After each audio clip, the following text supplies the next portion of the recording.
Əvvəllər mən nələr üçünsə həmişə narahat olurdum.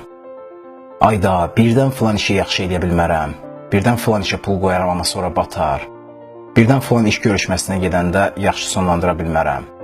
Nə bilim, birdən filan kəsə zəng eləyərəm, mənə pis cavab verər, birdən yaxınım çöldə olanda maşından ehtiyatlı olmaz, pis hadisə baş verər, birdən o gün filan kəsə verdiyim borcu qaytarmaz və s. və ilaxır.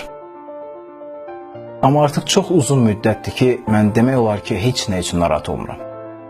Soyuqqanlı davranıram və öz hisslərimi yaxşı idarə edə bilirəm. Mənim indi bu cür olmağım üçün bir çox oxuduğum və mütaliə elədiyim kitablar mənə çox kömək olub. Onların arasından ən vaciblərindən biri də Dale Carnegie'nin Narahatlıqlara necə son qoymalı və həyatı yaşamalı kitabı olub. İlk öncə onu qeyd edeyim ki, mən narahatçılıq deyəndə xəstəlik və s. kimi fiziki narahatçılıqları yox, psixoloji narahatçılıqları nəzərdə tuturam. Heç fikir vermisiniz?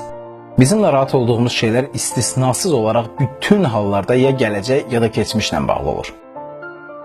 Hətta hal-hazırda xəstəyiksə belə, həmin andakı psixoloji narahatçılığımız birdən daha da pisləşərəm, birdən ölərəm, birdən belə olar, birdən elə olar və s. kimi şeylərdir. Yəni gələcəklə bağlıdır. Ya da ki, narahatçılığınız keçmişlə, yəni əsasən peşmançılıqla bağlı ola bilər. Məsələn, kaş ki filan şey eləməzdim, kaş ki valideynim və ya qohumum indi yaşayardı və burada olardı, kaş ki sevdiyimdən ayrılmazdım və s. kimi. Keçmiş və gələcək ilə deyil, yalnız indi ilə yaşamaq vərdişini özümüzə necə öyrətməli ilə bağlı növbəti videoların birində başqa bir kitab haqqında danışdıqda daha ətraflı danışacağım. İndi isə Dale Carnegie'nin narahatçılıqlarımızdan necə uzaq olmamızla bağlı bizim üçün qoyub getdiyi qızıl məsləhətlər barədə danışacağım. Carnegie deyir ki, narahat olduğumuz şeylərin baş verə biləcək ən pis nəticəsi əslində əksər hallarda heç də o qədər də pis deyil və sizin həyatınızı darmadağın etmək gücündə deyil. Bunun üçün də istənilən narahatçılıq bizi yaşamağa qoymursa, biz onunla bağlı özümüzə belə bir sual verməliyik. Baş verə biləcək ən pis şey nə ola bilər? Ən pis şey. Bu suala cavab verməklə biz əslində beynimizdəki narahatçılığın ən pis nəticəsini aydınlaşdırmış oluruq və onu qəbul etmiş oluruq. Qəbul etməklə də biz çox zaman fərqinə varırıq ki, əslində onun nəticəsində biz ölməyəcəyik və həyatımız davam edəcək. Bu faktı qəbul etməklə biz daha rahat yanaşmağa başlayırıq gözlənilən hadisələrə.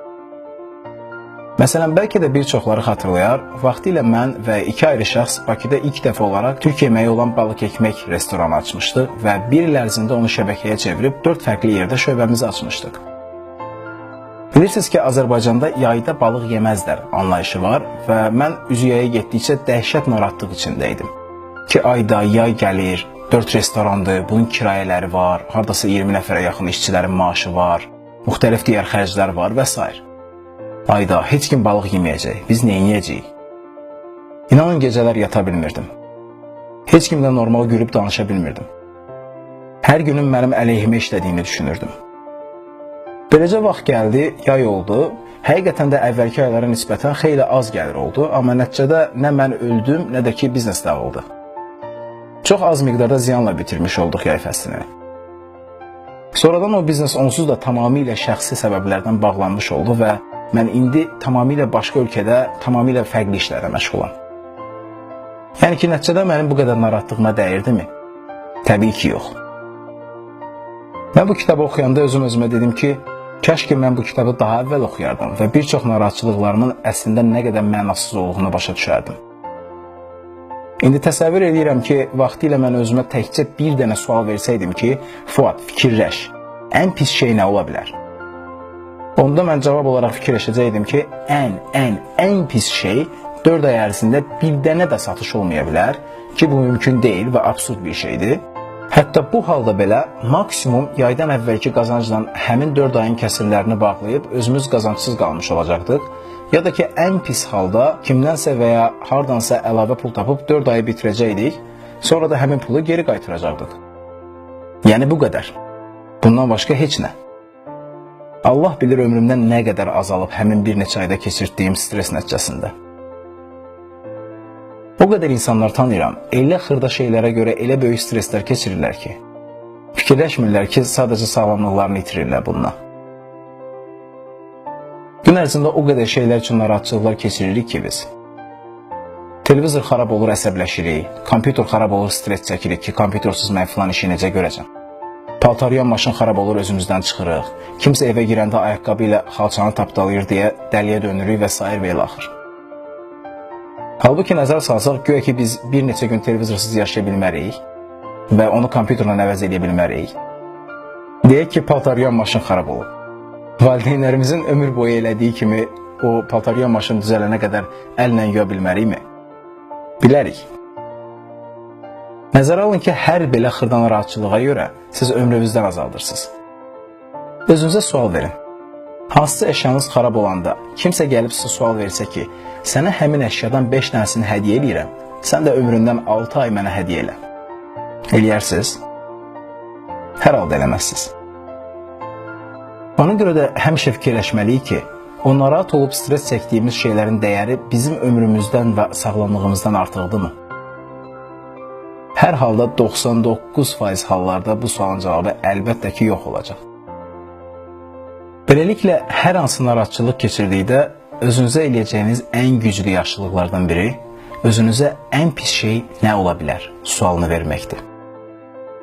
Bu sualın cavabı nədirsə, onu öz beyninizdə qəbul eləyib, sanki o artıq baş vermiş kimi hərəkət eləsəz, bütün narahatçılıqlarınızdan uzaq ola bilərsiniz. Yox, əgər narahatçılığınız keçmişlə bağlıdırsa, onda bunu qəbul eləyin ki, keçmiş sözü boş yerə belə adlandırılmır. Belə adlanmağının səbəbi odur ki, o hadisə artıq keçib. Onu istəsəz də dəyişə bilməzsiniz və buna görə narahat olmağımız sadəcə məntiqsizdir. Carnegie'nin ikinci vacib məsləhəti odur ki, kiməsə hansısa yaxşılıq elədikdə heç vaxt onun qarşılığında təşəkkür gözləməyin. Yaxşılıq elədikdə əvvəlcədən elə düşünün ki, bunu təmənnasız eləyirsiniz. Yəni, təşəkkür eləsə də sağ olsun, eləməsə də. Çünki əks halda kimlərsə sizin yaxşılığınız nəticəsində sizin üzünüzə ağ olanda, siz əsəbinizdən gecələri yata bilməyəcəksiniz. Məsələn, mən hal-hazırda bu videoları hazırlamaqla bir çox insana yaxşılıq eləmiş oluram. Bilirəm ki, bunun nəticəsində kimlərsə həyatlarında və psixologiyalarında köklü dəyişikliklər eləyə bilərlər və həyatlarını pozitiv şəkildə dəyişə bilərlər. Amma mən əvvəlcədən beynimdə tutmuşam ki, bunu mən təmənnasız eləyirəm və bunun qarşılığında heç bir təşəkkür də gözləmirəm. Əlbəttə ki, bunlara baxan insanların yazıb təşəkkür eləməsi və bunu dəyərləndirməsi mənə çox yaxşı təsir eləyir və məni xoşbəxt eləyir. Amma bunu başladığım gündən mən qəbul eləmişəm ki, hətta bu videolar heç kimin vecinə olmasa da, hətta bunun qarşılığında məni tənqid də eləsələr vecimə olmayacaq. Çünki onsuz da kimisə mənə təşəkkür eləməsini elə ilk gündən gözləmirəm. Yəni, eləsələr də olar, eləməsələr də.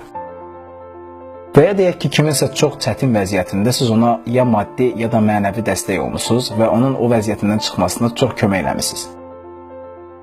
Əgər bunun qarşılığında siz nəsə gözləsəz, o zaman sabah sizə də hansısa kömək lazım olanda, o adam sizə dəstək olmadıqda siz çox pis hiss edəcəksiniz və peşmançılıq hissi sizin çətin vəziyyətinizi biraz da çətinləşdirəcək.